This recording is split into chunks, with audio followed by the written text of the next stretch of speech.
So now that I have shared with you a bunch of different signs and symptoms of inflammation in the body, if you didn't catch that video, go back and watch the last video. I'm going to share with you some tips on reducing that inflammation in your body. It is so, so important, you guys. I cannot stress it enough. If you are someone who's wanting to lose weight, change your body composition, gain muscle, whatever the case may be, if you don't address the inflammation in your body first, you are spinning your wheels. Okay. It's like being on a treadmill. You're not going to get anywhere. So, and that is actually a really good thing because they're really nourishing things for your body and your mind and your emotions anyway. So let's go ahead and address those. If you don't know me, my name is Adrienne Mamikonian. I'm your midlife health coach. I'm an integrative health practitioner. I'm a certified faster weight coach and certified macro nutrition coach. Okay. I love all things health and wellness, but especially nutrition and fitness and body composition changes for women 40 and beyond. Okay.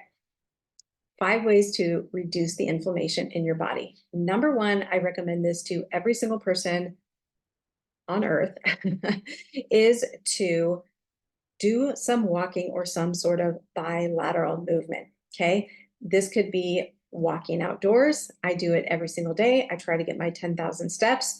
If that's not accessible for you, getting on a bike, swimming, whatever you can do, something that is moving at bilateral, which means using both sides of your body. If you are particularly stressed when you're going on this walk, I would also recommend that you are tracking your eyes back and forth, okay? You're getting those both sides of the body, even just looking to your right, scanning, looking to your left, looking to your right. And if you find that your eyes are very jagged, kind of darting around, keep doing it until the gaze back and forth really smooths into like a smooth arc, okay?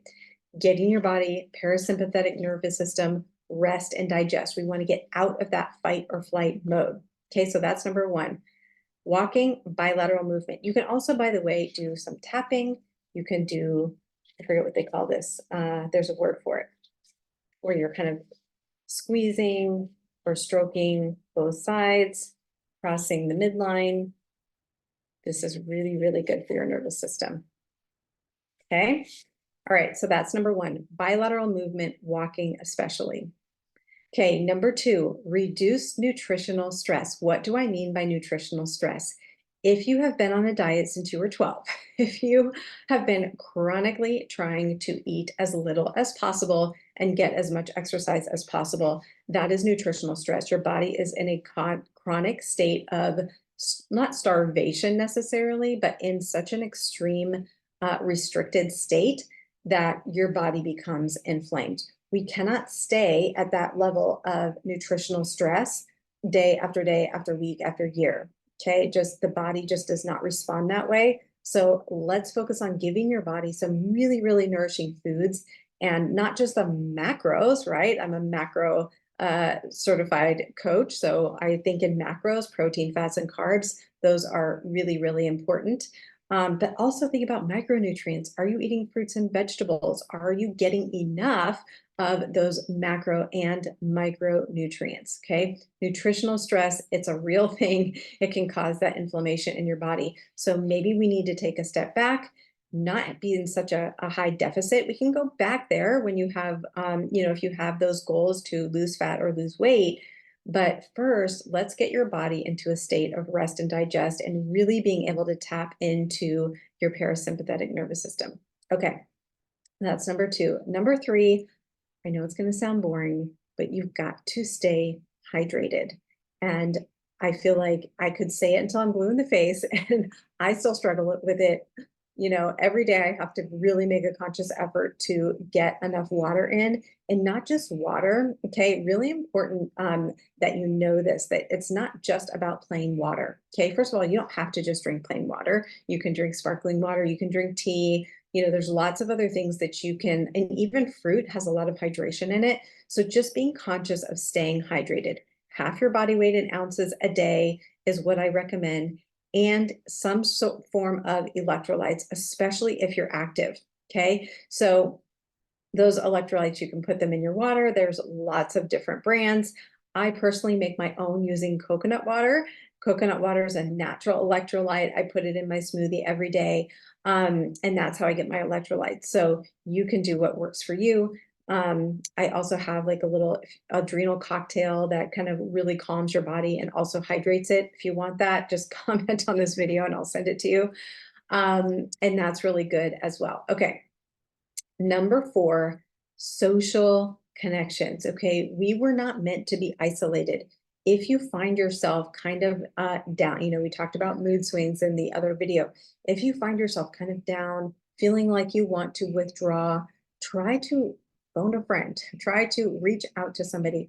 I know that I go on walks every single day and I connect with my girlfriends. Some of them live close, some of them live far. But it's just a way to connect with them. Okay. I try to connect with my husband, with my kids. Of course, that's so important. But those social connections outside your family are really, really critical. Okay. We've got to have that emotional support. We've got to have that mental support in order to reduce the inflammation in our body. Okay. Social connection. That's number 4.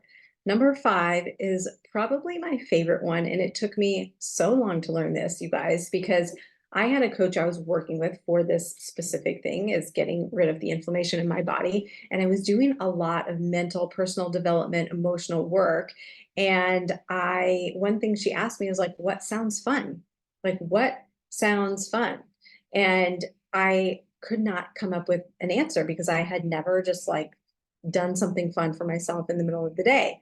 And so ask yourself, try to find things. What sounds fun? For me, a lot of times, if I'm just like, okay, I need to have a break during the day, or I'm feeling like that anxiety come up again, and I'm feeling like I'm starting to get stressed and getting into that fight or flight mode, I like to lay down. I have a sauna that I lay in and watch reality TV. Believe it or not, a Real Housewives junkie here. I'm watching TV that can just turn my brain off. It's fun. It's funny. It makes me laugh. And I can get right back to that state, and then I can turn it off. And I'm like, okay, now I'm better. Now I can get on with the things that I'm doing in my day. Because what happens is if we ignore that voice that's like, I need a break, I need to lay down, I need to rest, if we ignore that voice over and over again, what happens is we get shut down. So what used to happen to me all the time is I would get these like chronic stress, crash. And then I just like could not do it anymore. I just would like flatline. And then, okay, then I feel better. And then I rest for like an entire day usually, and then ramp it back up.